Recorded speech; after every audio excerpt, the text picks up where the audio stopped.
Now we will discuss about Unit 2, that is non-electrical parameters, measurement and diagnostic procedures. That first topic is measurement of blood pressure. So measurement of blood pressure is the heart supplies the organs and tissues of the body with blood. So with every beat, it pumps the blood into the large blood vessels of the circulatory system. So here systolic blood pressure and diastolic blood pressure we will discuss. That is, systolic blood pressure is when heart beats, the heart muscle is contracting, and diastolic blood pressure means the blood vessels when the heart muscles relaxes, the diastolic pressure is always lower than the systolic pressure. So blood pressure is measured in units of millimeters of mercury mmHg. So someone who has the reading of 130 to 88 mmHg, often spoken 132 over 88, has a systolic blood pressure of 132 mmHg, diastolic blood pressure of 88 mmHg. So it can be measured in two ways, that is manually or automatically. So manually means oscillatory method. This involves listening of arterial sounds. Next is the oscillometric method. This detects the variations in pressure oscillations due to arterial wall movement. And the factors that can cause the variation in blood pressure are emotional. When we are emotional, it can change, temperature changes, tobacco using, respiration, bladder distension, when we are in pain, and when we are doing exercise, and the sudden change in some position or posture. So this may causes the variation in the blood pressure. First is the manual oscillatory method.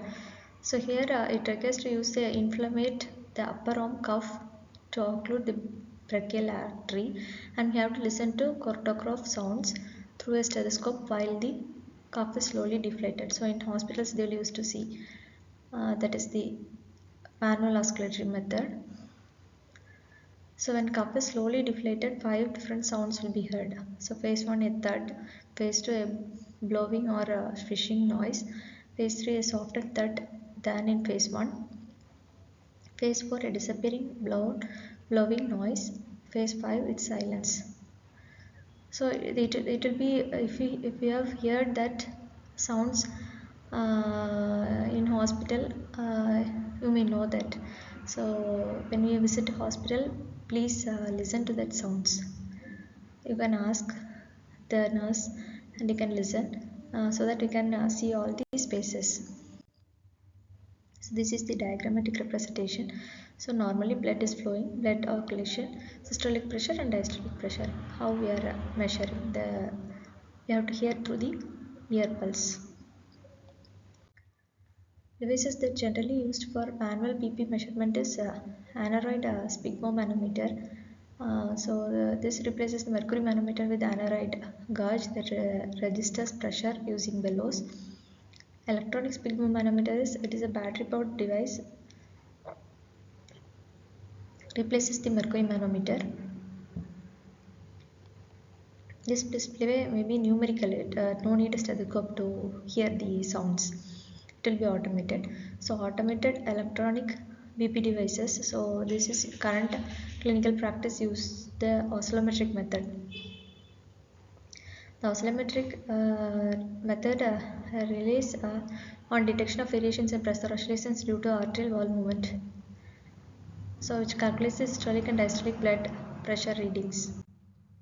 Next is the cardiac output. So CO, amount of blood pumped by the heart minute, and is the mechanism whereby blood flows around the body, especially providing blood flow to the brain. And the body demands for oxygen changes during exercise. Cardiac output altered both heart rate and stroke volume. So the degree of functioning impairment can be assessed by variety of methods that guides diagnosis, prognosis and treatment. So the cardiac output is logically equal to the product of the stroke volume and the number of beats per minute. So normal output means it is different for different people depending on the size. So the adult heart pumps about 5 liters of blood per minute at rest. So how it is measured is your cardiac output is your heartbeats per minute multiplied by the amount of blood pumped with each beat. So pulmonary artery catheter your doctor inserts into the device into the artery that sends blood to the lungs to pick up the oxygen. Echocardiogram, that is, this uses sound waves to make an image of your heart and blood flow through your heart. An arterial pulse wave analysis. So here the cardiac output from shock waves created by blood flow. So here low output and high output two cases is there. So if your heart does not pump enough blood to supply your body and tissues, it could signal heart failure.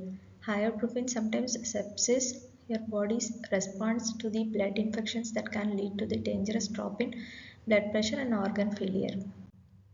Heart rate. So heart rate or pulse is the number of times your heart beats in 1 minute. This heart rate varies person to person. The best places to find your pulses are wrists, inside of your elbow, side of your neck, top of the foot. So to get more accurate reading, put your finger over your pulse and count the number of beats in 60 seconds. And your resting heart rate is the heart pumping the lowest amount of blood you need because you are not exercising. So active people often have lower resting heart rate as low as 40 because their heart muscle is in better condition. How other factors affect the heart rate? Like air temperature, body position, emotions, body size, medication use. So air temperature means the heart pumps a little more blood, so your pulse rate may increase, but usually no more than 5 to 10 beats a minute. Body position is resting, sitting, or standing. Your pulse is usually the same, and sometimes as you stand for first 15 to 20 seconds, your pulse may go up to a little bit. Emotions is extraordinary happy or sad condition. Body size means it does not change its pulse. You might see a higher resting pulse than normal. Medication uses tends to slow your pulse. Next is the heart sound. So when the stethoscope is placed on the chest over different regions of heart, you may hear the heart sounds. So the common mechanism of heart sounds is opening and closure of heart valves, flow of blood through the valve orifice, flow of blood into the ventricular chambers, rubbing of cardiac surfaces. So here is the basic diagram. That is, S1 is normally slightly split, and S2 is caused by closure of aortic and pulmonary valves. S2 is physiologically split because aortic valve closure normally precedes pulmonary valve closure, and S2 splitting changes depending on the respiration, body posture, and certain pathological conditions. So third heart sound S3 when audible occurs early in ventricular filling. So the fourth sound S4 when audible is caused by vibration of the ventricular wall during arterial contraction. So this is the sounds S1, S2, S3, S4 and occurs during which condition and associated with the valves. Thank you.